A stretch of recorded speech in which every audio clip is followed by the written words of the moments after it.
नमस्कार, DD news में आप सभी का स्वागत है। लोकसभा चुनाव के पहले चरण के मतदान में अब सिर्फ 5 दिन शेष हैं। बीजेपी ने लोकसभा चुनाव के लिए अपना संकल्प पत्र जारी कर दिया है। कांग्रेस ने जहां न्याय पर फोकस किया, वहीं बीजेपी ने ज्ञान यानी गरीब, युवा, अन्नदाता और नारी पर फोकस रखा है। ऐसे में सभी पार्टियां धुआंधार प्रचार में अपने स्टार प्रचारकों को मैदान में उतार चुकी हैं। होगी चर्चा देश की 2 राष्ट्रीय पार्टियों का क्या है मॉडल देश के विकास का। अगले 1 घंटे में होंगे हमारे साथ संवाददाता हमारे, जो बताएंगे कि क्या बड़े मुद्दे हैं जिनका कांग्रेस और बीजेपी ने इस चुनाव में लेकर जा रहे हैं जनता के सामने। साथ ही होंगे विशेष मेहमान। आइए शुरुआत करेंगे सबसे पहले अभी तक की हेडलाइंस के साथ। भाजपा ने संकल्प पत्र की पहली प्रति गरीब, महिला, अन्नदाता, युवा को सौंपी। चारों वर्ग के सशक्तिकरण पर जोर। 80 करोड़ लोगों के लिए मुफ्त राशन की योजना रहेगी जारी। गरीबों के लिए 3 करोड़ नए घरों का होगा निर्माण।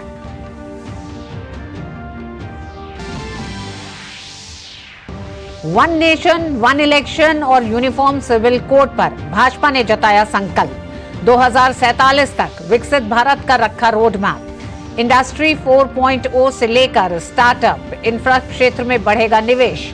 युवाओं को मिलेगा रोजगार। 3 करोड़ लखपति दीदी बनाने और नारी शक्ति वंदन अधिनियम के जरिए लोकसभा विधानसभा में आरक्षण लागू करने की ओर भाजपा ने जताई प्रतिबद्धता। विकास में महिलाओं की भागीदारी को लेकर भाजपा का संकल्प। विपक्षी दलों ने भाजपा के संकल्प पत्र को बताया अधूरे वादों का पुलिंदा। कांग्रेस अध्यक्ष सहित अन्य विपक्षी नेताओं ने रोजगार और महंगाई को लेकर किए सवाल। भाजपा नेताओं का पलटवार, कहा मोदी की गारंटी, हर सपने की गारंटी पूरे होने की है गारंटी।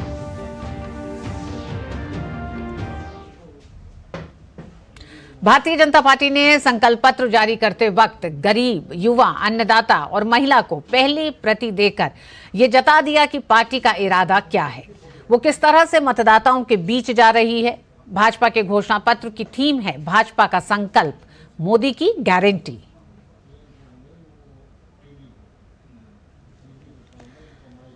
भारतीय जनता पार्टी ने अपने संकल्प पत्र में उन तमाम वादों का एक तरह से आगे का रोड मैप शामिल किया है जो 2047 तक भारत को विकसित भारत बनाएगा।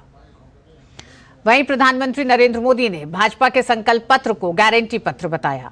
उन्होंने कहा कि बीते 10 साल में पार्टी ने गारंटी के रूप में संकल्प पत्र को जमीन पर उतारा है। वहीं लोकसभा चुनाव 2024 के लिए जारी संकल्प पत्र में विकसित भारत के 4 मजबूत स्तंभ, युवा शक्ति, नारी शक्ति, गरीब, किसान के लिए अवसर और जीवन स्तर की गुणवत्ता पर जोर दिया जाएगा। हमारा फोकस डिग्निटी ऑफ लाइफ उस पर है।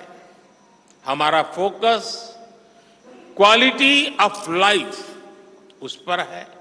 हमारा फोकस निवेश से नौकरी पर भी है। इस संकल्प पत्र में क्वांटिटी ऑफ अपॉर्चुनिटीज और क्वालिटी ऑफ अपॉर्चुनिटीज दोनों पर बहुत जोर दिया गया है। 21वीं सदी के लिए 3 तरह के बुनियादी इंफ्रास्ट्रक्चर को मजबूती दी जा रही है। ये इंफ्रा विकास देश को भविष्य के लिए तैयार कर रहे हैं।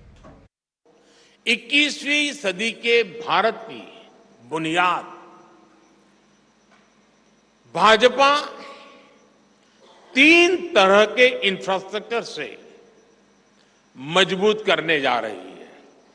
पहला है सोशल इंफ्रास्ट्रक्चर, दूसरा है डिजिटल इंफ्रास्ट्रक्चर, तीसरा है फिजिकल इंफ्रास्ट्रक्चर। सोशल इंफ्रास्ट्रक्चर के लिए हम नए एजुकेशनल इंस्टीट्यूट खोल रहे हैं, यूनिवर्सिटीज बनवा रहे हैं। दूसरा है फिजिकल इंफ्रास्ट्रक्चर। इसलिए हम देश भर में हाईवे, रेलवे, एयरवे, वाटरवे उनको आधुनिक बना रहे हैं। तीसरा है डिजिटल इंफ्रास्ट्रक्चर और इसलिए हम 5G विस्तार कर रहे हैं, 6G पर काम कर रहे हैं और इंडस्ट्री 4.0 के लिए डिजिटल इंफ्रास्ट्रक्चर ये उसकी बैकबोन होती है। हम इंडस्ट्री 4.0 को ध्यान में रखते हुए हमारे डिजिटल इंफ्रास्ट्रक्चर को तैयार कर रहे हैं। और आइए एक नजर डालते हैं कि भाजपा के संकल्प पत्र बनाम कांग्रेस के न्याय पत्र पर कि वो तमाम मसले जो इस समय चुनावी मैदान में दिखाई दे रहे हैं उन पर दोनों ही पार्टियों का रुख क्या है। शुरुआत करते हैं, सबसे पहले बात करेंगे महिला विकास की। भारतीय जनता पार्टी ने अपने संकल्प पत्र में 3 करोड़ लखपति दीदी का लक्ष्य रखा है, तो वहीं कांग्रेस ने महिला विकास में महालक्ष्मी योजना के तहत गरीब परिवार की महिलाओं को 1 लाख रुपए प्रतिवर्ष का वादा किया है। महिला विकास में ही 10 करोड़ महिलाओं को आईटी टूरिज्म की ट्रेनिंग देने का वादा किया भारतीय जनता पार्टी ने अपने संकल्प पत्र में। तो कांग्रेस ने 2025 से महिलाओं के लिए केंद्र सरकार की आधी नौकरियां आरक्षित करने का बड़ा वादा किया है। युवा वर्ग के लिए दोनों ही पार्टियों ने अपने अपने घोषणा पत्रों में जो शामिल किया है उसमें भारतीय जनता पार्टी ने संकल्प पत्र में शामिल किया है कि रोजगार के नए अवसर युवाओं के लिए होंगे, मुद्रा योजना की ऋण सीमा बढ़ाकर 20 लाख रुपए की जाएगी। तो वहीं कांग्रेस का कहना है कि केंद्र सरकार में लगभग 30 लाख रिक्तियां भरी जाएंगी। ये वादा उन्होंने युवाओं से किया है देश के लोकसभा चुनाव में। तो युवाओं पर एक तरह से दोनों ही राजनीतिक पार्टियों की सबसे ज्यादा नजर है। साथ ही साथ भारतीय जनता पार्टी ने स्वास्थ्य के क्षेत्र में अपने संकल्प पत्र में लिखा है, जन औषधि केंद्रों का विस्तार किया जाएगा, 70 साल से अधिक बुजुर्ग को आयुष्मान योजना का लाभ दिया जाएगा बिना ये देखे कि कोई गरीब है या अमीर है। वहीं कांग्रेस का कहना है कि 25 लाख रुपए तक के कैशलेस बीमा का राजस्थान मॉडल देश भर में लागू किया जाएगा। तो कांग्रेस ने अपने राजस्थान मॉडल का जिक्र किया है। सामाजिक क्षेत्र में सामाजिक न्याय को लेकर जनजातीय गौरव वर्ष 2025 से मनाया जाएगा, भारतीय जनता पार्टी ने अपने संकल्प पत्र में शामिल किया है। तो कांग्रेस ने सामाजिक, आर्थिक और जाति जनगणना का वादा किया है देश में। कांग्रेस अब अपने इस वादे को विधानसभा चुनाव से लगातार उसका जिक्र कर रही है। वहीं किसानों के लेकर जो बातें की गई हैं दोनों ही एक तरह से पार्टियों की तरफ से, उसमें भारतीय जनता पार्टी ने श्री अन्न को सुपर फूड बनाएंगे इसकी बात की है और किसान समृद्धि केंद्रों का विस्तार किया, जो कि अभी भी किया जा रहा है, उसके विस्तार का भी वादा किया है। कांग्रेस ने अपने घोषणा पत्र में एमएसपी को स्वामीनाथन आयोग के फॉर्मूले के तहत कानूनी दर्जा देने की गारंटी दी है। यानी कि दोनों ही पार्टियां गारंटी वर्सेस गारंटी में किसानों के लिए एमएसपी की गारंटी की बात कांग्रेस ने अपने न्याय पत्र में किया है। शिक्षा के क्षेत्र में भारतीय जनता पार्टी ने नए संस्थान, विश्वविद्यालय और मेडिकल कॉलेज की बात की है। 700 से ज्यादा एकलव्य स्कूलों का वादा किया है। एकलव्य स्कूल आदिवासी इलाकों में एकलव्य स्कूल स्थापित किए जाते हैं। तो वहीं कांग्रेस ने शिक्षा के क्षेत्र में कक्षा 1 से लेकर कक्षा 12 तक निःशुल्क एवं अनिवार्य शिक्षा का भरोसा और वादा किया है अपने न्याय पत्र में। भारतीय जनता पार्टी ने आर्थिक विकास को लेकर, देश की प्रगति को लेकर संकल्प पत्र में जो संकल्प लिए हैं उसमें शामिल है विश्व की तीसरी बड़ी आर्थिक शक्ति का भारत को आने वाले समय में और 6G विकसित करेंगे। वहीं कांग्रेस का भारत के आर्थिक विकास को लेकर उनके रोड मैप में नए नव संकल्प आर्थिक नीति लेकर आएंगे और देश को एक उत्पादक राष्ट्र बनाएंगे। तो ये आप देख रहे हैं, एक तुलना हमने की है कि किस तरह से दोनों ही राजनीतिक पार्टियों ने बड़े मुद्दों पर अपने दृष्टिकोण और अपने विचार, अपने रोड मैप को सामने रखा है। हमारे साथ शैलेंद्र भी जुड़ गए हैं। शैलेंद्र, हालांकि भारतीय जनता पार्टी के घोषणा पत्र को लेकर जो मोटी मोटी बातें थी वो हमने देखी हैं, लेकिन हम आपसे भी जानना चाहेंगे कि अगर बड़ी बातों की हम बात करें कि वो कौन सी बड़ी मुख्य बातें हैं, और अपने 2 कार्यकाल के बाद अपने तीसरे कार्यकाल में जाने से पहले इस चुनाव में उतरते समय भारतीय जनता पार्टी कौन से बड़े वादे लेके आई है, कौन से बड़े संकल्प लेके आई है? ऋतु, देखिए, बीजेपी के संकल्प पत्र पर अगर नजर डालें तो बीते 10 वर्षों में जो कुछ हुआ है उसको और रफ्तार से आगे ले जाने की बात है। बुलेट ट्रेन, हम जानते हैं कि अहमदाबाद से मुंबई, उस पर काम पूरा जल्द होने जा रहा है। 3 और बुलेट ट्रेन इस तरह से उत्तर, दक्षिण और पूर्व में चलाई जाएगी। जो वंदे भारत ट्रेन है वो 3 तरह की चलाई जाएगी आयुष्मान भारत 50 करोड़ लोगों को मिल रहा है। अब 70 साल से ऊपर के सभी बुजुर्ग, चाहे वो गरीब हो, मध्यम वर्ग हो, किसी भी वर्ग से आते हो, उनको आयुष्मान के दायरे में 5 लाख तक मुफ्त बीमा दिया जाएगा। बीजेपी को ये लगता है कि जो मुद्रा जैसी योजना है, जिससे बहुत फायदा हुआ, जो अपना उद्यम करना चाहते हैं, दुकान खोलना चाहते हैं, तो उसका दायरा 10 लाख से बढ़ाकर 20 लाख कर दिया है। महिला सशक्तिकरण की बीजेपी बात करती है। नारी वंदन अधिनियम, उसे जल्द से जल्द, यानी जो लोकसभा और विधानसभा में आरक्षण है 33%, वो सुनिश्चित किया जाएगा, क्योंकि उसके लिए बिल पारित हो चुका है। और दूसरी बात यह है कि लखपति दीदी, 1 करोड़ लखपति दीदी बनाई जा चुकी है, 3 करोड़ और लखपति दीदी बनाए जाने का लक्ष्य है। और महिलाओं के लिए एक बेहतर वातावरण हो, कामकाजी वातावरण, उसके लिए तमाम प्रयास किए जाएंगे। तो दरअसल 10 वर्षों में जो किया है उसको किस तरह से आगे बढ़ाया जाना है। 5 साल, अगले 5 साल मुफ्त राशन योजना जारी रहेगी। ये ऐलान पहले किया जा चुका था, उसको संकल्प पत्र में जगह दी गई है।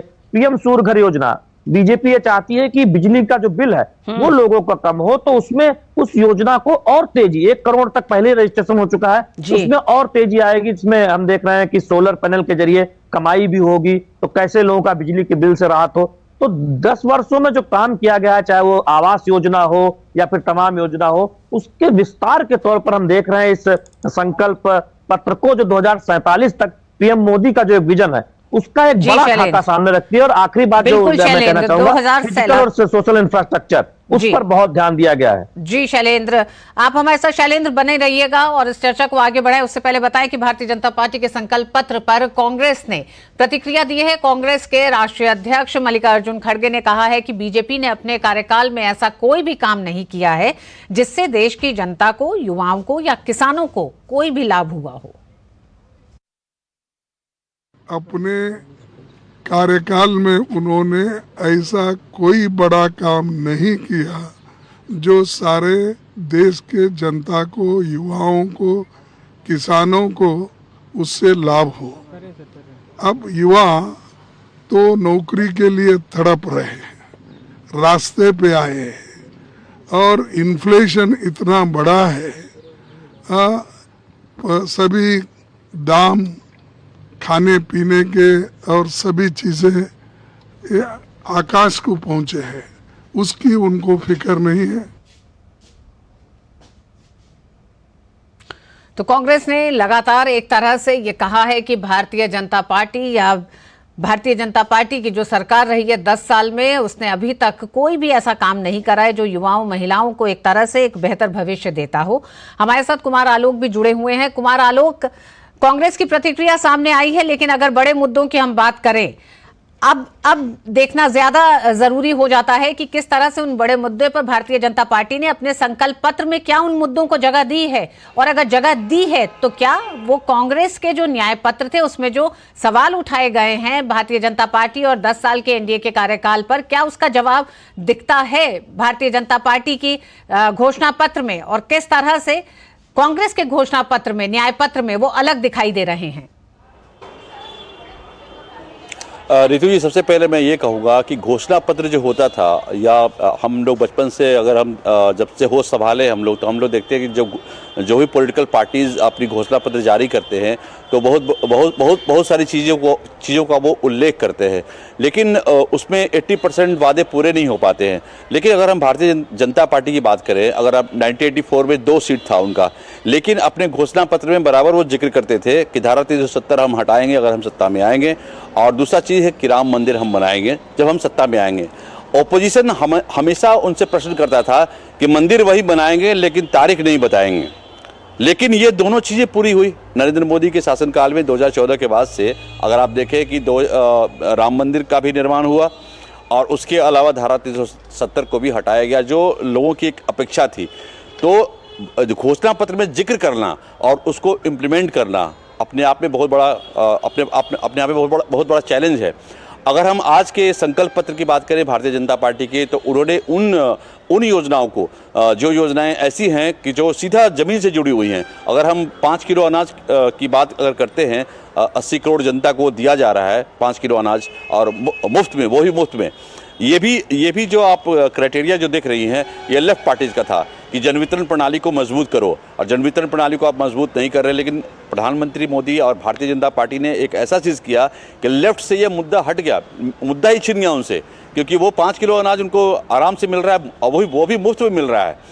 तो ये भारतीय जनता पार्टी की अगर हम कहें कि दो टर्म जो उनका रहा है, आपने मुद्रा योजना का जिक्र किया, तो मुद्रा योजना में जो राशि बढ़ाकर 20 लाख की गई है, तो अगर कोई युवा उद्यमी अगर कोई बैंक में ज़्यादा था लोन के लिए, तो उसको 10 तरह का चक्कर लगाना पड़ता था कि ये लाइए, वो सर्टिफिकेट दीजिए, वो एफिडेविट दीजिए। लेकिन आज की डेट में इतना सुगम है कि मुद्रा योजना से लाखों युवा अपना रोजगार सृजन कर रहे हैं और अपनी कमाई कर रहे हैं। अब हम कांग्रेस की बात करें तो कांग्रेस ने जो कहा है कि उनका जो न्याय पत्र है 5 थिंग्स पर आधारित है। पहला वो कह रहे हैं कि भाई किसानों का जो एमएसपी है, उस एमएसपी की हम गारंटी देंगे। स्वामीनाथन कमीशन की जो रिपोर्ट है या जो उनका सिफारिश है उसको हम लागू करेंगे। मनरेगा का जो मजदूर है उसकी जो मिनिमम वेजेस है उसको हम 400 रुपया करेंगे। इसके अलावा जो नया लड़का ग्रेजुएशन पास करने के बाद वो आता है, बहुत साफ कांग्रेस का कहना है और बहुत साफ भारतीय जनता पार्टी का कहना है कि वो व्यवस्था आएगी। कांग्रेस का इस पर रुख है कि ये विचार अस्वीकार है। इसी तरह से अगर हम यूनिफॉर्म सिविल कोड की बात करें तो इस पर भी दोनों के विचार बिल्कुल भिन्न हैं, जिसमें भारतीय जनता पार्टी का कहना है कि ये देश में लागू करने का संकल्प है, तो वहीं कांग्रेस का ये मानना है इसको लेकर समान नागरिक संहिता पर पार्टी की तरफ से ना है। तो ये कुछ ऐसे पक्ष हैं जिस पर बिल्कुल लाइन साफ दिखाई देती है। हमारे साथ 3 मेहमान भी जुड़ गए हैं। सूर्य मैथिल साहब हैं, पॉलिटिकल एनालिस्ट हैं और भारतीय जनता पार्टी के विचारों से सहमत हैं, वो हमारे साथ जुड़ चुके हैं। सूर्य जी, आपका स्वागत है। विजय कौशिक जी हैं, पॉलिटिकल एनालिस्ट हैं और कांग्रेस के पक्ष को इस मंच पर रखेंगे। साथ ही साथ हमारे साथ वरिष्ठ पत्रकार शेखर अय्यर साहब जुड़े हुए हैं। शेखर साहब, आपका भी बहुत बहुत स्वागत है। शेखर साहब, इस चर्चा को आगे बढ़ाएं उससे पहले एक बार एक नजर डालते हैं कि केंद्रीय मंत्री अनुराग ठाकुर ने कहा है कि पिछले 10 वर्षों में हमने जो कहा वो पूरा किया और अब जो हम करेंगे सेवा, सुशासन, गरीब कल्याण, यही हमारा आधार पिछले 10 वर्षों में रहा है। उन्होंने कहा कि तीसरी पारी जब पीएम मोदी शुरू करेंगे तो अगले 3 वर्ष में भारत को दुनिया की तीसरी बड़ी अर्थव्यवस्था बनाएंगे। जैसे रघुकुल रीत सदा चली आई, प्राण जाए पर वचन न जाए, मोदी की गारंटी भी वैसी ही है जिसकी पूरे होने की पूरी गारंटी है। और इसीलिए पिछले 10 वर्षों में जो कहा वो किया और अब जो कहेंगे वो करेंगे। तो वहीं भारतीय जनता पार्टी के संकल्प पत्र पर कांग्रेस प्रवक्ता पवन खेड़ा ने कहा है कि इन्होंने पहले भी देश की जनता से काला धन लाने और 100 स्मार्ट सिटी बनाने का वादा किया था, लेकिन उस पर आज तक कुछ नहीं किया गया। 2014 का जो इनका मैनिफेस्टो था उसका पेज नंबर 5 पे एक वादा किया था कि स्पेशल टास्क फोर्स बना के काला धन वापस लाएंगे। हुआ क्या? पेज नंबर 18, 100 नए स्मार्ट सिटीज बनाएंगे। हुआ क्या? 10 साल में क्या हाल बना दिया इस देश का कि जो लोग इनको हीरो मानते थे, जो लोग इनकी बात सुनना चाहते थे, अब टीवी का चैनल बदल देते हैं। कांग्रेस प्रवक्ता सुप्रिया श्रीनेत ने रोजगार का मुद्दा उठाया। उन्होंने भाजपा कांग्रेस के घोषणा पत्र की तुलना की है। इस देश में सबसे बड़ा विकराल इशू आज नौकरियां हैं, रोजगार है। कहां है रोजगार की बात? हम कहते हैं 30 लाख सरकारी नौकरी देंगे, बीजेपी चुप है। हम कहते हैं हम स्टाइपेंड देंगे 1 लाख का, बीजेपी चुप है। हम कहते हैं हम नारी सम्मान में गरीब महिलाओं को 1 लाख रुपए देंगे सालाना, बीजेपी चुप है। हम लड़कियों को बोलते हैं 50% सरकारी नौकरी में आरक्षण देंगे, बीजेपी चुप है। हम महंगाई कम करने की बात करते हैं, बीजेपी चुप है। हम मणिपुर में शांति बहाली की बात करते हैं, बीजेपी चुप है। हम लद्दाख में आंदोलित जनता से कहते हैं कि हम आपको 6 शेड्यूल में डालेंगे, बीजेपी चुप है। बीजेपी क्यों चुप है और बीजेपी कौन से बड़े बड़े दावे कर रही है, मैं ये जानना चाहती हूँ। उधर केंद्रीय मंत्री हरदीप सिंह पुरी ने कहा कि बीते 10 साल में विकास के बहुआयामी संकल्प को सिद्ध किया गया है। उन्होंने कहा कि मोदी की गारंटी सशक्तिकरण को बढ़ावा देने वाली है, न कि फ्री बीज को। कांग्रेस के हमारे भाई बहन लोग कहते हैं अरे हमारे जमाने में गैस का ये, अरे तुम्हारे जमाने में गैस थी नहीं। 2014 में जब उन्होंने ऑफिस छोड़ा तो टोटल देश भर में 14 करोड़ गैस के कनेक्शन थे। आज वो 14 करोड़ बन के 32 करोड़ तक चले गए, जिसमें से 10 करोड़ 28 लाख उज्ज्वला के कनेक्शन है, जिसमें हमारे गरीब परिवारों को मुफ्त कुकटॉप मिलता है और सिलेंडर जो शुरू में दिए गए महामारी के दौरान 3 फ्री दिए गए। तो हमारे साथ 3 मेहमान जुड़े हुए हैं जिनका हमने परिचय आपसे कराया है। सबसे पहले सूर्य जी आप ही का रुख करेंगे और भारतीय जनता पार्टी के घोषणा पत्र की तुलना की जा रही है। तुलना में सबसे ऊपर जो बात की जा रही है लगातार, उस तुलना में यही कहा जा रहा है कि रोजगार का जिक्र, रोजगार देने का जिक्र कहीं नहीं किया गया है भारतीय जनता पार्टी के संकल्प पत्र में। धन्यवाद पहले तो आपको और पूरे देश को भारत माता की जय, वंदे मातरम और जय जय श्री राम। देखिए, आज का जो संकल्प पत्र भारतीय जनता पार्टी और माननीय प्रधानमंत्री जी ने जो देश के सामने रखा है अपना विजन, वो विकसित भारत 2047 का एक प्रतिबिंब है। आप देखें, यदि मैं कांग्रेस के जो वादा न्याय पत्र कहूं और भाजपा के संकल्प पत्र में तुलना करूं तो निर्भर वर्सेस आत्मनिर्भर। कांग्रेस का जो न्याय पत्र है वो देश के युवा को निर्भर बनाता है, देश की महिलाओं को निर्भर बनाता है, देश के अंदर जो एजेंसियां हैं उनके जो मैं ये कहूं कि अधिकारों को कम करने की बात करता है, देश के अंदर यदि किसी अपराध के बुलडोजर चलने की बात होती है तो उसको रोकने की बात करता है। दूसरी तरफ नरेंद्र मोदी जी का जो संकल्प पत्र है, विजन 2047 है, उसके अंदर आप माइक्रो फाइनेंस की बात करें तो स्वनिधि योजना जो शहरों के अंदर 50,000 रुपए तक हमारा रेहड़ी पटरी वाला भाई ब्याज के फंदे से निकलकर जो एक सम्मान के संग कार्य करने का जो एक योजना मोदी सरकार ने दी है, उसको गांव गांव तक लागू करने का आज घोषणा प्रधानमंत्री जी ने किया। मुद्रा योजना जिसके द्वारा देश के छोटे और मझोले जो व्यवसाय हैं उनको आर्थिक सहायता के लिए 10 लाख तक की पहले कैपिंग थी, अब उसको 20 लाख तक बढ़ा दिया गया है विदाउट कोलेट्रल, बिना किसी जमानत राशि के। और तीसरी चीज आप देखिए कि 4 करोड़ पक्के मकान इन 10 सालों के अंदर माननीय प्रधानमंत्री जी की योजनाओं से मिले देश को, उसको बढ़ाकर 3 करोड़ और करने की बात कही गई है। देश के अंदर 12 करोड़ से ज्यादा इज्जत घर हमारी बहनों को दिए गए, उनके आत्मसम्मान को बरकरार रखने के लिए दिए गए, उनके घरों के अंदर शौचालय बनाए गए, उनको बढ़ाकर और 5 करोड़ करने की बात कही गई है। लखपति दीदी वो भी अपने पैरों पे खड़े होकर जो हमारी दीदियां बनी है लखपति 1 करोड़ पूरे देश के अंदर, उनको 3 करोड़ तक ले जाने की बात की है। मतलब कहीं ना कहीं देश के अंदर इंफ्रास्ट्रक्चर को जो डेवलप किया गया उसका यूटिलाइजेशन करके व्यापार वृद्धि की बात की गई है, कैपिटलाइजेशन की बात की गई है, सुशासन की बात की गई है। लेकिन उसके उलट कांग्रेस केवल और केवल फ्री बीज देने की जो एक लालच है, लालच देने की बात कर रहा है कि हम ये भी फ्री देंगे, हम वो भी फ्री देंगे। सूर्य जी विजय कौशिक जी हमारे साथ जुड़े हुए हैं। विजय कौशिक जी इस पे जवाब भी चाहेंगे। निर्भर वर्सेस आत्मनिर्भर, देश की जनता को आत्मनिर्भर बनाया जाए, आरोप यह है भारतीय जनता पार्टी के समर्थक या कहें उनके विचारों से सहमत हैं सूर्या जी। उनका यह कहना है कि कांग्रेस के न्याय पत्र में सिवाय मुफ्त में देने के और निर्भर बनाने के कुछ नहीं है। देखिए, सबसे पहली बात जो आज भाजपा ने अपना घोषणा पत्र जारी किया है, ये घोषणा पत्र नहीं है, ये जुमला पत्र है। 2014 में जब मोदी जी के 3 प्रमुख मुद्दे थे कि अच्छे दिन आएंगे, विदेशों से काला धन वापस लेकर आएंगे, 2 करोड़ रोजगार हर साल देंगे। आपको मालूम है मोदी सरकार हर मोर्चे पर फेल रही। बाद में जब अमित शाह जी से इन मुद्दों के बारे में पूछा गया तो उन्होंने कहा कि ये तो उनके चुनावी जुमले थे। ये खुद अमित शाह ने माना। आप ये देखिए, आज जेपी नड्डा जी जब ये घोषणा पत्र कथित जो इनका जारी हो रहा था, उससे पहले बोलते हुए कह रहे थे कि मोदी जी एक ऐसे व्यक्ति हैं जिन्होंने त्रासदी में अवसर खोजे हैं। बिल्कुल सही बात है। मोदी जी जैसा प्रधानमंत्री त्रासदी में अवसर खोजता है और वैक्सीन बनाने वाली कंपनी से इलेक्ट्रॉल बॉन्ड के नाम पर चंदा ले लेता है, और उस आधार पूनावाला की वैक्सीन से देश में लाखों लोग मर जाते हैं, फिर भी माननीय मोदी जी को जिम्मेवारी नहीं लेते। ये कैसा देश है जहां उद्योगपतियों पर सीबीआई की रेड डाली जाती है। विजय जी घोषणा पत्र, विजय जी संकल्प पत्र और न्याय पत्र तक सीमित रहे तो ठीक है, एक सार्थक चर्चा हो सके जब तमाम जो मुद्दे हैं।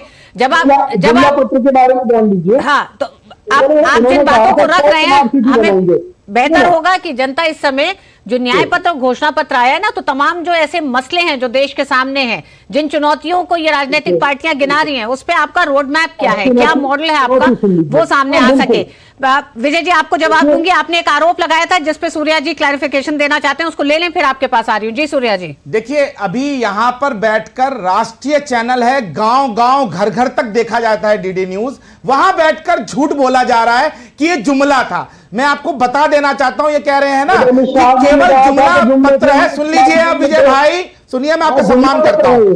देखिए, 2 करोड़ रोजगार की आपने बात की, 36 करोड़ रोजगार, प्रधानमंत्री मुद्रा योजना, प्रधानमंत्री स्वनिधि योजना, stand up India, startup India, make in India, made in India के माध्यम से देश के अंदर जनरेट हुआ। ये मैं नहीं कहता, IMF कह रहा है। देश की अर्थव्यवस्था आपके समय में 12वीं अर्थव्यवस्था थी, आज 5वीं बड़ी अर्थव्यवस्था है विश्व के अंदर। तीसरी चीज, आप लोग लगातार चिल्लाते रहते थे गरीबी हटाएंगे, गरीबी हटाएंगे, गरीबी हटाएंगे, लेकिन गरीबी तो हटाई नहीं, आपके अमीरी बढ़ती चली गई।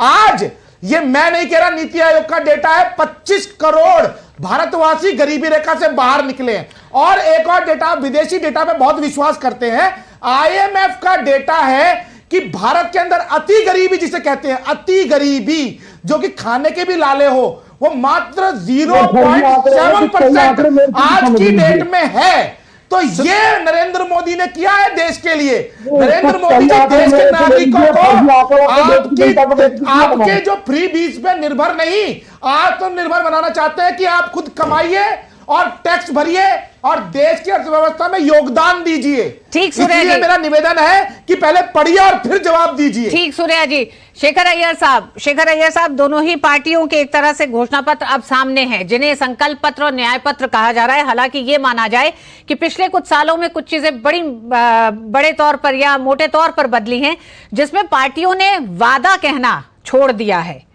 पार्टियों को यह लगा कि जनता में इस वादा शब्द के साथ जाना शायद नुकसान देता है, इसलिए अब चाहे वो न्याय पत्र हो, संकल्प पत्र हो, अपने अपने शब्द चुने गए हैं जिनको जनता के बीच लेके जाया जाता है। शेखर साहब, दोनों घोषणा पत्र सामने हैं, किस तरह से देखते हैं आप? नहीं, बिल्कुल दो बड़ी फर्क जो मुझे लगता है कि जो बड़ा फर्क है ये है, देखिए बीजेपी के संकल्प पत्र का जो बेसिस जो है 2004 से लेकर अभी 2014 से लेकर जो 2024 तक पिछले 10 साल में जो काम हुए, उस काम के फाउंडेशन लगा के फिर आगे क्या करना है, आगे कैसे हमें एस्पिरेशनल इंडिया बनाना है और लोग क्या चाहते हैं। देखिए, प्रधानमंत्री शुरू से ही, आज जब मैनिफेस्टो उद्घाटन के समय शुरू से ही कहा कि हम रिजल्ट्स के लिए काम करते हैं, अब रिजल्ट चाहते हैं, तो हमारे हर संकल्प वो रिजल्ट ओरिएंटेड है। दूसरी बात, जो लोग गरीब से बाहर निकल के आए हैं, हमें 2 काम करनी है, उनकी हाथ और भी पकड़ के रखना है ताकि कहीं फिर वापस वो गरीबी में ना फंस जाए। तो उसके लिए हमें सोचकर करना पड़ेगा। और दूसरी बात, आगे ये लोग जो गरीबी से बाहर निकल के आ रहे हैं, उनकी भी आशंका, मतलब उनकी भी अपेक्षाएं हैं, वो भी आगे बढ़ना चाहते हैं। तो उसके लिए भी एक रोड मैप होनी चाहिए, जो रोड मैप में जो गरीबी से निकलकर आगे जाके अपने आत्मनिर्भर कैसे हो। तो आज जितने का आपने देखा स्कीम्स जो देखा इसमें, उसका बेसिस है कि पिछले 10 साल के जो निर्णय हुआ था उसका क्या हुआ। मैं उदाहरण दे रहा हूं, आज कुकिंग गैस की बात की जा रही, कुकिंग गैस सिलेंडर बहुत लोगों के तक पहुंचा, बहुत परिवारों को पहुंचा, अपने आप एक रिकॉर्ड है। आज प्रधानमंत्री ने क्या घोषणा किया, उन्होंने कहा सिलेंडर तो पहुंच गई है, अब कुकिंग गैस पाइपलाइन के माध्यम में जाएगी और भी अंदर जाएगी। अगर पाइपलाइन के माध्यम में जाएगी तब क्या होगी, जिन लोगों के पास आज सिलेंडर है वो सिलेंडर छोड़ देंगे, वो सिलेंडर और भी लोगों को कवर होगा। देखिए, हर फैसले के जो बारे में जो जिक्र किया गया है उसका एक बेसिस है। अब कांग्रेस की जो मैनिफेस्टो लगता है कि जैसा कांग्रेस न्याय की बात कर रही है, लेकिन लगता है जैसा कांग्रेस कभी पहले शासन में नहीं था। जो भी सारा प्रॉब्लम है अभी शुरू हुआ है, उस प्रॉब्लम के लिए हमें एक इमरजेंसी एड देना है। देखिए, कांग्रेस की हर बात पर आप देखेंगे, जैसा मतलब जो इमरजेंसी जो आप देना चाहते हैं, भाई थोड़ा ये अलाउंसेस दे दो, महिलाओं को कुछ दे दो, ये दे दो, लेकिन अगर विकसित भारत की आप उसमें अगर खोजेंगे, उसमें कोई बड़ी प्लान नहीं है। उनका पूरा फोकस है भाई अभी का जो मुश्किल है, उस मुश्किल जो हालत जो है कई सेक्टरों में है, कई लोगों में है, कई सेक्शंस में, उसके लिए आज क्या करना है। लेकिन लोग ये भी देखना चाहते हैं भाई एक रोड मैप होनी चाहिए एक देश के लिए, और मुझे लगता है कि कांग्रेस की मैनिफेस्टो में ज्यादातर कुछ पर्टिकुलर वर्ग को टारगेट किया गया है, लेकिन बीजेपी के मैनिफेस्टो में आप देखेंगे हर वर्ग के लिए कुछ ना कुछ है। जैसे आप आयुष्मान भारत का जो एक्सटेंड करने की बात है 70 साल के ऊपर वालों की, इसमें कोई ये नहीं है, कोई इकोनॉमिक ये नहीं है, सबको कवर किया जाएगा। ये अपने आप में जो हमारे देश में एल्डर सिटीजन की संख्या बढ़ती जा रही है उनके लिए बहुत बड़ा रास है। कोई भी एल्डर सिटीजन हो अपने आप को आयुष्मान भारत में अपने आप को उसमें एनरोल कर सकते हैं। जी शेखर साहब, विजय हमारे साथ हैं। बेहतर होगा कि हम हर मुद्दे पर एक बार भारतीय जनता पार्टी और कांग्रेस के जो लोग हमारे साथ जुड़े हुए हैं उनसे राय लेते चले। विजय कौशिक जी, क्यों घोषणा पत्र को, न्याय पत्र को देखकर ऐसा लगता है कि कांग्रेस सरकार में ना हो? जो उपाय दिए जा रहे हैं वो इस साल से 2024 से शुरुआत की जाएगी, क्यों नहीं ये समय है कि जब 10 साल की तुलना 10 साल से की जाए? तो वो क्या मॉडल है आपका 10 साल का जो आप देश के सामने रखते हैं? यूपीए ने 10 साल में क्या ऐसा किया? क्योंकि ये मुझे लगता है बहुत लंबे समय के बाद 10 साल राज करने के बाद, सत्ता में रहने के बाद आज की तारीख में कांग्रेस 10 साल यूपीए की सरकार रही, अब भारतीय जनता पार्टी एनडीए के साथ 10 साल सत्ता में रही और दोनों ही पार्टियां आज की तारीख में चुनावी मैदान में हैं। तो आप दोनों का क्या मॉडल है, क्या है कांग्रेस का मॉडल? सबसे पहली बात, कुछ देश की खतरनाक परिस्थितियों पर आप नजर डालिए। पिछले दिनों वर्ल्ड बैंक ने चेतावनी दी है कि भारत के अंदर जो बेरोजगारी की दर है वो अंग्रेजों के समय में को भी क्रॉस कर चुकी है। यानी कि पिछले अगर हम 70 सालों को देखें और मोदी जी का शासन देखें तो मोदी जी ने सारे रिकॉर्ड तोड़ दिए हैं। 70 साल में किसी भी पार्टी की सरकार ने आरबीआई के रिजर्व फंड से 1 रुपया नहीं निकाला, जबकि मोदी सरकार उस रिजर्व फंड से 2 बार कई लाख करोड़ रुपए निकालकर खर्च कर चुकी है। इस मोर्चे पे कांग्रेस का रोड मैप क्या है विजय जी? कांग्रेस का रोड मैप बताइए 2024 में जनता के बीच में क्या रोड मैप है? रोड मैप है 2024 से पहले देश और दुनिया की सबसे गरीब पार्टी भारतीय जनता पार्टी थी, जिसने चंद पूंजीपतियों को अमीर बनाया और खुद को अमीर बनाया। विजय जी, आपका रोड मैप पूछ रही हूँ। देश में युवाओं को रोजगार उपलब्ध कराने का कांग्रेस का रोड मैप, कांग्रेस के पास क्या है जो युवाओं को या रोजगार के लिए? मैं वही तो बता रहा हूँ। जब आप देश की 90% जनता की जो पूंजी है वो चंद लोगों के हवाले कर देंगे तो रोजगार घटेगा। यही बात वर्ल्ड बैंक ने कहा है कि उन्होंने कहा है कि आप जो तरक्की की बात कर रहे हैं उसके मुताबिक रोजगार क्यों नहीं बढ़ा है? क्योंकि अगर शेयर बाजार को देखें तो 20-30 शेयर हैं जो उछल रहे हैं।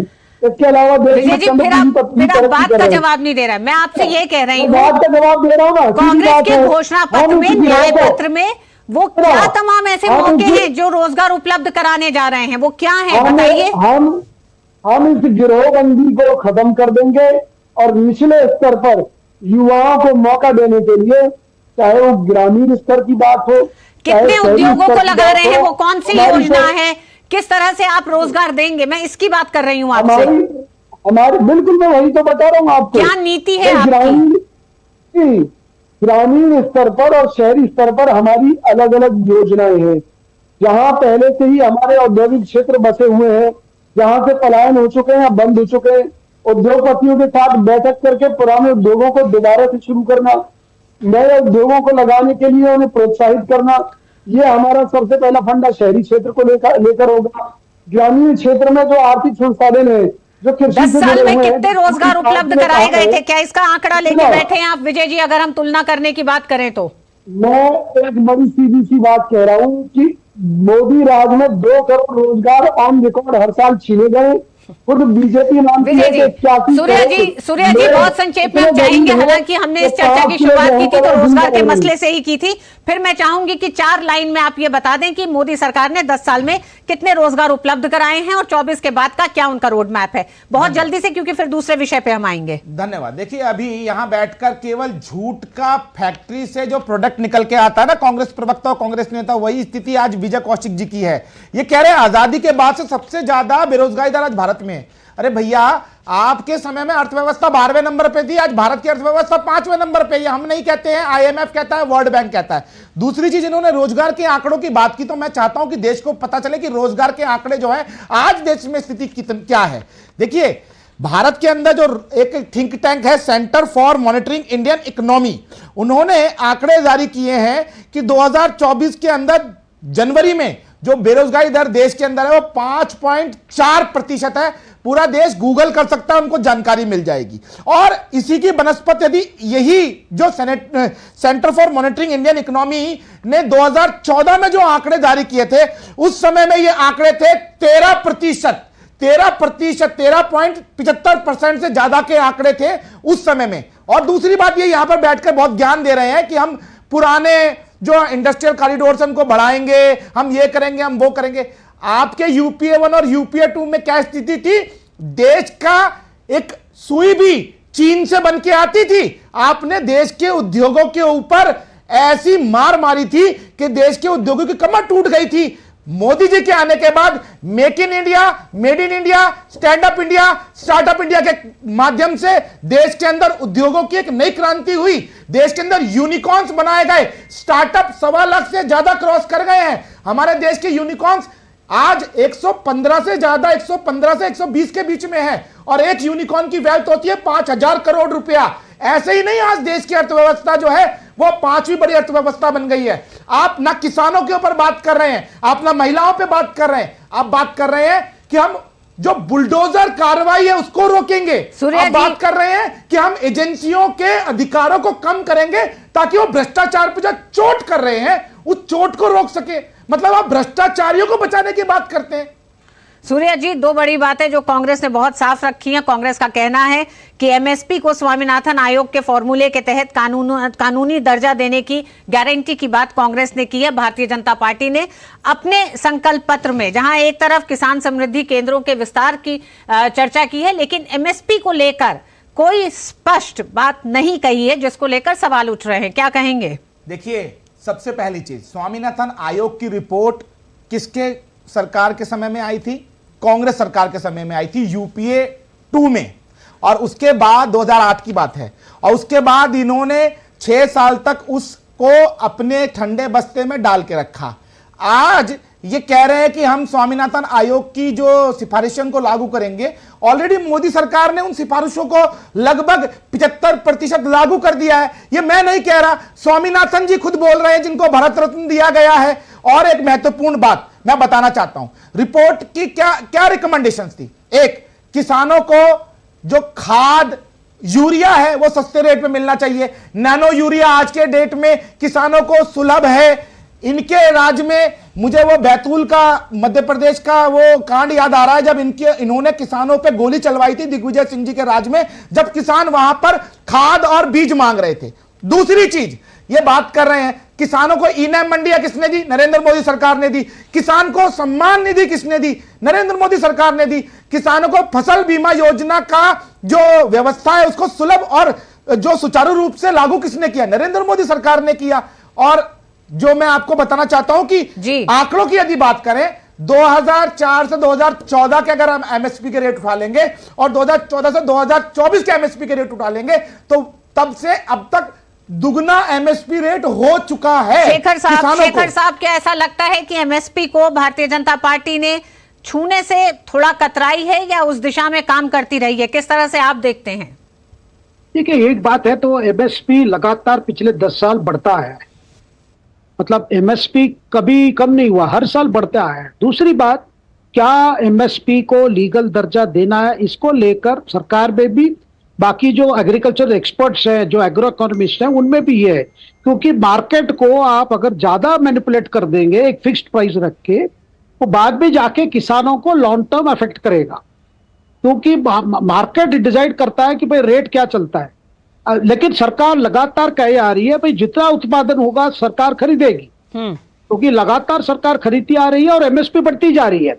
लेकिन उसका पूरा लीगल दर्जा देना या एक कानून पास करना, भाई यही रेट पे जो एमएसपी होगा वो सबको खरीदना पड़ेगा। देखिए, आप मार्केट को इस तरह, कॉमर्स को इस तरह कंट्रोल नहीं कर पाएंगे। आप ये नहीं कह सकेंगे भाई ये रेट रखना है क्या इसी। लेकिन आप कैसे किसानों को इनकम कैसे डबल कर सकते हैं? अगर आप कोल्ड स्टोरेज फैसिलिटीज कराएंगे, फूड प्रोसेसिंग इंडस्ट्री को ये करेंगे। शेखर साहब, आपसे अनुरोध करेंगे, शेखर साहब आपको जरा सा रोकना चाहेंगे। इस समय सीधे रुख करेंगे हम छत्तीसगढ़ का, छत्तीसगढ़ के खैरागढ़ में, जहां अमित शाह इस समय एक रैली को संबोधित कर रहे हैं।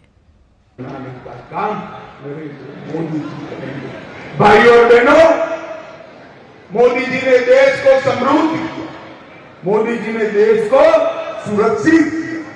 मोदी जी ने देश को आतंकवाद से बचाने का काम किया है। 10 साल तक सोनिया मनमोहन सरकार थी, आए दिन आतंकवादी पाकिस्तान से घुसते थे, घुसकर आलिया मालिया जमालिया आकर यहां बम धमाके करते थे, कोई रोकने वाला नहीं था। मोदी जी आए, उरी और पुलवामा में किया, 10 ही दिन में सर्जिकल स्ट्राइक और एयर स्ट्राइक कर पाकिस्तान के घर में घुसकर आतंकवादियों का सफाया करने का काम नरेंद्र मोदी। भाइयों और बहनों, इस देश के युवाओं को, किसानों को, महिलाओं को, इस देश के गरीबों को अगर आगे ले जाने का कोई एक काम कर सकता है तो वो नेता का नाम है नरेंद्र मोदी और वो पार्टी का नाम है भारतीय जनता पार्टी। आने वाले दिनों में 26 तारीख को सुबह 7 बजे ही लाइन लगाकर कमल के निशान पर बटन दबाइए। संतोष पांडे को दूसरी बार सांसद बनाइए और नरेंद्र मोदी को तीसरी बार प्रधानमंत्री बनाइए। आप बनाएंगे, दबाएंगे बटन, दबाएंगे। मगर मैं आपको कहता हूं बटन जरूर दबाना, मगर बटन मायदेव ऐप पर गुस्से से दबाना और इतने गुस्से से खैरागढ़ में बटन दबाइएगा कि बटन खैरागढ़ में दबेगा और उसका करंट इटली तक लगे, ऐसे बटन दबाइए। मुझे बताइए, मोदी जी को तीसरी बार प्रधानमंत्री बनाएंगे क्या? जोर से बोलिए, अंत तक हाथ ऊपर उठाकर बनाएंगे क्या? संतोष पांडे को जिताएंगे, कमल के निशान पर बटन दबाएंगे, 400 पार कराएंगे, फिर एक बार मोदी करेंगे क्या? जोर से बोलिए, अंत तक हाथ ऊपर उठाकर बनाएंगे क्या? संतोष पांडे को जिताएंगे, कमल के निशान पर बटन दबाएंगे, 400 पार कराएंगे, फिर एक बार मोदी सरकार बनाएंगे। तो मेरे साथ दोनों हाथ उठाइए, उठाइए दोनों हाथ और मेरे साथ बोलिए, जय श्री राम। छत्तीसगढ़ के खैरागढ़ में गृहमंत्री अमित शाह ने जनसभा को संबोधित करते हुए कहा कि देश की सुरक्षा 10 साल में मजबूत हुई है और देश को आतंकवाद से बचाया है मोदी सरकार के 10 साल के कार्यकाल ने। वक्त एक छोटे से ब्रेक का है, ब्रेक के बाद वापस लौटेंगे और होगी चर्चा घोषणा पत्र गारंटी वर्सेस गारंटी पर। लाखों की संख्या में श्रद्धालु पहुंचे अयोध्या। बरसों की प्रतीक्षा के बाद हमारे अयोध्या का गौरव लौटा है। नहीं तो पहले टेंट, टूटे घाट, गंदगी, कोई फैसिलिटी नहीं। और अब काशी देखो, केदारनाथ देखो, उज्जैन देखो, सोमनाथ देखो, सब भव्य दिव्य। और मोदी जी कहते हैं ये तो बस ट्रेलर है, आस्था का परचम लहराता रहे। ये है मोदी की गारंटी, इसलिए हमारा पहला वोट मोदी को। ये है हमारी भी गारंटी। कमल का बटन दबाएं, भाजपा को जिताएं। यकीन है खुद पर है नाज। सुनती हूँ अपने मन की आवाज। कभी शर्मीली तो कभी हूँ जाबाज। रुकना मेरी आदत नहीं, थमना मेरी चाहत नहीं। मैं हूँ नारी, यही मेरा अंदाज। हर जिम्मेदारी मैं बखूबी निभाती हूँ। वोट दे, प्राउड वोटर कहलाऊंगी। पूरे देश संग चुनाव का पर्व मनाऊंगी। और एक बार फिर आप सभी का स्वागत है। आइए सीधे रुख करते हैं इस समय बिहार के बांका का, जहां इस समय बीजेपी नेता राजनाथ सिंह एक जनसभा को संबोधित कर रहे हैं। भारत अब कमजोर भारत नहीं रहा है।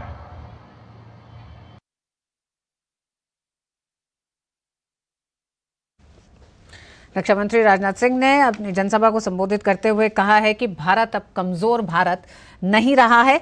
आज दोनों ही राजनीतिक पार्टियों के, कांग्रेस और बीजेपी के मैनिफेस्टो यानी कि संकल्प पत्र और न्याय पत्र पर हम चर्चा कर रहे हैं। हमारे साथ 3 मेहमान जुड़े हुए हैं। सूर्य मैथिल साहब हमारे साथ जुड़े हुए हैं, विजय कौशिक और शेखर अय्यर साहब हमारे साथ जुड़े हुए हैं। शेखर साहब, अब कुछ ऐसे मुद्दे जिन पर बात करनी इसलिए भी जरूरी है कि जिस तरह से हम बात करते हैं कि पिछले 10 सालों में भारतीय जनता पार्टी के घोषणा पत्र में कुछ ऐसे वादे रहे जिन्हें इस 10 सालों में पूरा किया गया है, तो आने वाले समय के लिए कुछ नए वादे भी देखे जाए, जिसमें एक देश एक चुनाव का जो एक विचार है जिसको लेकर भारतीय जनता पार्टी आगे बढ़ रही है और हम जानते हैं उस पर एक कमेटी बनी है, अपना अध्ययन कर रही है। भारतीय जनता पार्टी ने आज भी अपने संकल्प पत्र में कहा कि वो व्यवस्था आएगी। वहीं कांग्रेस का कहना है कि ये व्यवस्था अस्वीकार्य है। क्या आपको लगता है कि ये एक ऐसा बड़ा मुद्दा है जिसपे भारतीय जनता पार्टी ने अपने संकल्प को देश के सामने रखा? नहीं, बिल्कुल रितु जी, वो हमारे भूतपूर्व राष्ट्रपति के नेतृत्व में, रामनाथ कोविंद जी के नेतृत्व में जो कमेटी ने अपनी रिपोर्ट पेश की है सरकार को, मुझे लगता है कि चुनाव के बाद जब नई सरकार बन जाएगी इस पर और भी बड़ा डिबेट शुरू होगा और उस डिबेट में ये कोशिश की जाएगी, क्योंकि उसमें कई रिकमेंडेशंस है। कानून की बदलना होगा, हाउस की टर्म को लेकर है, और अगर किसी पार्टी की अगर मेजॉरिटी वहां कम हो जाती है तो सरकार गिरती है तो क्या विकल्प क्या रहेगा, ऐसे कई बातें हैं जो बातें जी देखिए, ये सॉल्यूशन कोई इजी सॉल्यूशन नहीं है, लेकिन सरकार का वो लक्ष्य है और सरकार लगातार वचनबद्ध है कि वो प्रयास करेगी कि किस तरह कम से कम 2029 में तो 2029 में जब लोकसभा चुनाव होगी, जितना हो सके उतना विधानसभा चुनाव भी लोकसभा चुनाव के साथ एक इसके विचार यही है कि अगर एक समय में कई राज्यों की विधानसभा चुनाव और लोकसभा चुनाव हो जाए तो काफी पैसे बच जाएंगे, खर्चे कम हो जाएंगे। और दूसरी चीज, जो लगातार एक इलेक्शन मोड में जो देश चला जाता है जिसमें जी हाँ, तो विकास की तमाम परियोजनाओं पे एक बड़ा असर देखा जाता है और उन तमाम योजनाओं पर होने वाले खर्च पे भी एक बड़ा असर पड़ता है। विजय जी, ये कोई ऐसा विचार नहीं है जो आज तक देश में नहीं था, कांग्रेस के जमाने ही ये देश में था, फिर कांग्रेस इसको आज अस्वीकार क्यों कर रही है? देखिए, अस्वीकार करने के अपने कारण हैं, क्योंकि हम देश के प्रत्येक नागरिक का सम्मान करते हैं। कई ऐसे जो क्षेत्रीय लोग हैं, चाहे वो अगर हम देखें तो आदिवासी इलाकों के लोग हों, उनकी अपनी प्रथाएं हैं, उनका अपना सिस्टम है, वो लोग बदलाव नहीं चाहते, तो आखिर हम जनता द्वारा चुने जाते हैं। अगर हम विजय जी, ये व्यवस्था बहुत लंबे समय तक देश में रही है, कांग्रेस ने इसी व्यवस्था के तहत पूरे देश में चुनाव कराया है, तमाम राज्यों में सत्ता पे रही है। जी, मेरी बात सुनिए, हमने बहुत कम समय, इसलिए मैं चाहती हूँ बहुत संक्षेप में आप बताएं। जी, हमने केवल ये कहा है कांग्रेस पार्टी की तरफ से कि चुनाव वीवीपैट मशीनों से हो अथवा मतपत्र से हो, आप एक देश एक चुनाव करा लीजिए, हमें कोई दिक्कत नहीं। आपने कहा एक देश एक चुनाव का विचार अस्वीकार की बात की है। सूर्य जी, आपके पास आती हूँ। यूसीसी को लेकर एक बार फिर भारतीय जनता पार्टी ने कहा है कि यूनिफॉर्म सिविल कोड देश में लागू करने का संकल्प की बात की है, तो क्या इस संकल्प को ये माना जाए कि ये उसी तरह से संकल्प है या एक लंबा समय लगेगा यूसीसी को भी देश में पूरा होने में, जिस तरह से 370 के लिए एक लंबा इंतजार करना पड़ा? हालांकि ये दलील अब भारतीय जनता पार्टी के पास नहीं है, जिस तरह का बहुमत 2 बार से मिला है। देखते हैं 2024 में जनता क्या तय करती है। धन्यवाद। देखिए, भारतीय जनता पार्टी ने जो भी संकल्प लिया उसको पूरा किया। यही वो लोग हैं जो पूछते थे राम मंदिर बनाएंगे और तारीख नहीं बताएंगे, तो राम मंदिर की प्राण प्रतिष्ठा भी हो गई और तारीख भी पता चल गई। उसके अलावा ये कहते थे कि भैया 100 जन्म लग जाएंगे नरेंद्र मोदी जी को, 370 नहीं हटा सकते, 35 नहीं हटा सकते, देश में खून की नदियां बह जाएंगी, पत्थर चलेंगे, ना एक बूंद खून बहा ना एक पत्थर चला, और देश के माथे पे से जो कलंक था, इस देश में हम कहते थे 1 2 निशान 2 प्रधान 2 संविधान नहीं रहेंगे, और वो हमने करके दिखाया। और CAA आप देख लीजिए, जो धार्मिक प्रताड़ना के कारण जो पड़ोसी देशों के अंदर हमारे अल्पसंख्यक भाई बहन परेशान हो रहे थे, उनको देश के अंदर शरण देने का कार्य नरेंद्र मोदी सरकार ने किया। अब हमारा जो वादा है, एक देश एक चुनाव और एक देश एक कानून, सबके लिए समान नागरिक संहिता, चाहे हिंदू हो, चाहे मुस्लिम हो, चाहे सिख हो, चाहे ईसाई हो, हम इस देश को एक सूत्र में पिरोने की सोच रखते हैं, ना कि खंड खंड करने की। एक और महत्वपूर्ण बात मैं बताना चाहता हूं, आज की डेट में कांग्रेस का न्याय पत्र है फ्री की घास, और नरेंद्र मोदी जी द्वारा आज जो संकल्प पत्र जारी किया गया है वो है स्वांगीण विकास। ये विकलांग भारत की बात करते हैं, हम विकसित भारत की बात करते हैं। ये बात करते हैं कि हम एक देश के अंदर एक कानून एक चुनाव नहीं होने देंगे। एक स्टडी के अनुसार 70,000 करोड़ रुपया खर्च होता है चुनावों के अंदर। अगर ये एक देश एक कानून लागू होता है तो उसके बाद आप सोचिए कितना 1,000 करोड़ रुपया, कितनी सरकारी मशीनरी, कितना समय जो है वो बचेगा और देश के विकास में लगेगा। ये एक महत्वपूर्ण सोच है नरेंद्र मोदी जी। भारतीय जनता पार्टी के घोषणा पत्र के साथ की तुलना भी और ज्यादा इस पर चर्चा होने लग गई है कि 21वीं सदी के भारत के लिए कांग्रेस के पास सोशल इंफ्रास्ट्रक्चर, डिजिटल इंफ्रास्ट्रक्चर और फिजिकल इंफ्रास्ट्रक्चर का क्या रोड मैप है? देखिए, जिस डिजिटलाइजेशन की बात करते हैं सब कांग्रेस की देन रही है। कांग्रेस का विजन था और आज माननीय मोदी जी व्यक्तित्ववाद के रास्ते पर चलते हुए के 10 साल की तुलना में सर क्या बात करेंगे विजय जी? आपके वित्त मंत्री जी ने तो जब डिजिटलाइजेशन हुआ मोदी जी ने यूपीआई के माध्यम से शुरू किया था, चिदम्बरम जी ने क्या सब्जी खरीदने के लिए यूपीआई से पेमेंट करेंगे? क्या पानी खरीदने के लिए यूपीआई से पेमेंट करेंगे? पानी की बोतल खरीदने के लिए यूपीआई से पेमेंट करेंगे? आज हो रहा है ना, हम विश्व के सबसे बड़े यूपीआई उपभोक्ता बन गए हैं ना। आज देश की अर्थव्यवस्था डिजिटलाइज्ड हो चुकी है ना। आज अमेरिका, फ्रांस, यूरोपियन कंट्रीज भी चाहती है कि हमारे देश में यूपीआई प्रयोग हो। तो ये है नरेंद्र मोदी जी की, जिसकी आप हंसी उड़ाते थे। इन्होंने मेडिक्लेम के ऊपर टैक्स लगा दिया। हर तरह से आम जनता का खून चूस रही है सरकार। लोगों को, अपने बच्चों को पढ़ाना मुश्किल हो गया।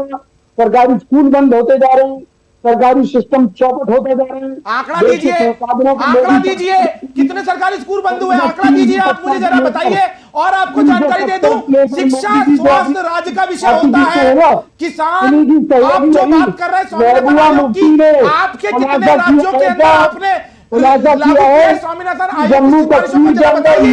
सूर्या जी और विजय जी दोनों के घोषणा पत्र अब जनता के बीच में है, जनता तय करेगी। वक्त एक छोटे से ब्रेक का है, हम वापस लौटते हैं और होगी इस पे आगे चर्चा। वक्त एक छोटे से ब्रेक का। हमारी पीढ़ी को तो वोट के बदले में धोखे ही मिले थे,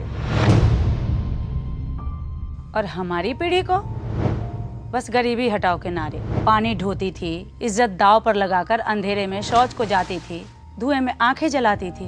और फिर हमें मिले मोदी जी कामदार। हमारा दर्द महसूस किया है मोदी जी ने, तभी तो झट से भेज दिए बिजली, पानी, गैस, शौचालय। अब घर में बीमारियां कम हो गई है ना अम्मा? हाँ। दवा का खर्चा घटा है और ढेर सारा समय बचा है। हमारे जैसे करोड़ों निकले हैं गरीबी से बाहर। पर मम्मी, भाभी, मोदी जी कहते हैं कि ये तो बस ट्रेलर है, आगे पूरे भारत से गरीबी हटाने की गारंटी है मोदी जी की। और मोदी को जिताना हमारी गारंटी है। कमल का बटन दबाएं, भाजपा को जिताएं। और एक बार फिर आप सभी का स्वागत है। आज हम चर्चा कर रहे हैं घोषणा पत्र, गारंटी वर्सेस गारंटी। 3 मेहमान हमारे साथ जुड़े हुए हैं। शेखर अय्यर साहब, समय बहुत कम है, सीधे आपके पास आऊंगी।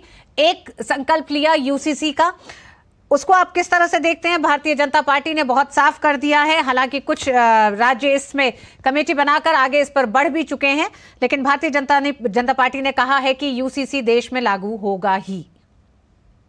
बिल्कुल, देखिए, एक पहले से इनका कमिटमेंट रहा, आज की बात नहीं है। पिछले 20-25 साल से यूसीसी की बात हो रही है और उत्तराखंड जैसे बीजेपी शासित राज्यों ने एक मॉडल लॉ भी बना लिया है और उस हिसाब से अन्य राज्य भी कर सकते हैं। और केंद्र सरकार भी कोशिश करेगी कि एक प्रकार से केंद्रीय लॉ भी हो सके आगे वाले समय में।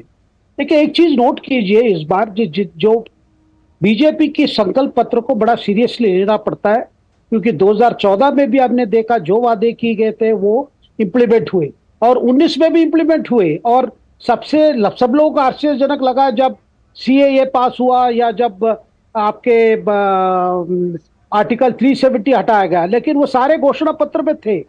तो घोषणा पत्रों को सीरियसली लेने वाले पार्टी है बीजेपी, इसलिए जितने बातें रखी गई। और साथ में ये भी हमें याद रखना होगा, पीएम बार कह चुके हैं कि 100 दिन में बड़े फैसले लिए जाएंगे ये संकल्प पत्र के आधार पर। जी शेखर साहब, अंत में एक सिर्फ कमेंट आपसे चाहूंगी। घोषणा पत्र जिस तरह से भारतीय जनता पार्टी ने अपने संकल्प पत्र को आज जारी किया, किस तरह का एक बदलाव क्या आप देखते हैं कोई, जिस अंदाज में किया गया है?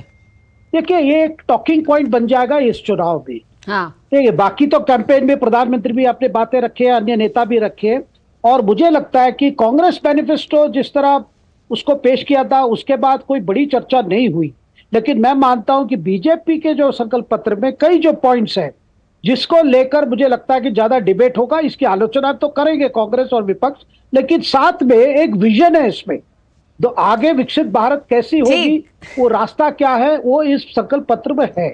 ठीक शेखर साहब, भारतीय जनता पार्टी के संकल्प पत्र में देश के विकास का एक रास्ता है, तो वहीं न्याय पत्र कई गारंटियों की बात करता है। अब देखना ये होगा, 19 तारीख को पहला मतदान, पहले चरण का मतदान होना है। 2024 के चुनाव आने वाले भारत के विकास के लिए बेहद अहम कहे जा रहे हैं। दोनों ही राजनीतिक पार्टियों ने अपने अपने रोड मैप, या यूं कहें कि देश विकसित भारत के एक मॉडल को जनता से साझा किया है। जनता किस तरह से उसे देखती है, किस पर यकीन करती है, किसकी गारंटी पर विश्वास होता है, ये देखने लायक होगा। लेकिन फिर भारतीय जनता पार्टी ने कुछ नए ऐसे बड़े वादे किए हैं आज इस अपने संकल्प पत्र में, जिसमें यूसीसी को लेकर कहा गया है कि आने वाले समय में यूसीसी देश में लागू होगा। साथ ही साथ वन नेशन वन इलेक्शन के भी संकल्प को पूरा करने का एक तरह से वादा किया है, संकल्प से सिद्धि का। वहीं दोनों ही विषयों पर कांग्रेस का विचार बिल्कुल उलट है। देखते हैं जनता किसके विचार को स्वीकार करती है। बहुत बहुत धन्यवाद आप तीनों ही मेहमानों का इस पूरी चर्चा में शामिल होने के लिए। और इस खास कार्यक्रम में अभी बस इतना ही। मुझे दीजिए अनुमति। नमस्कार।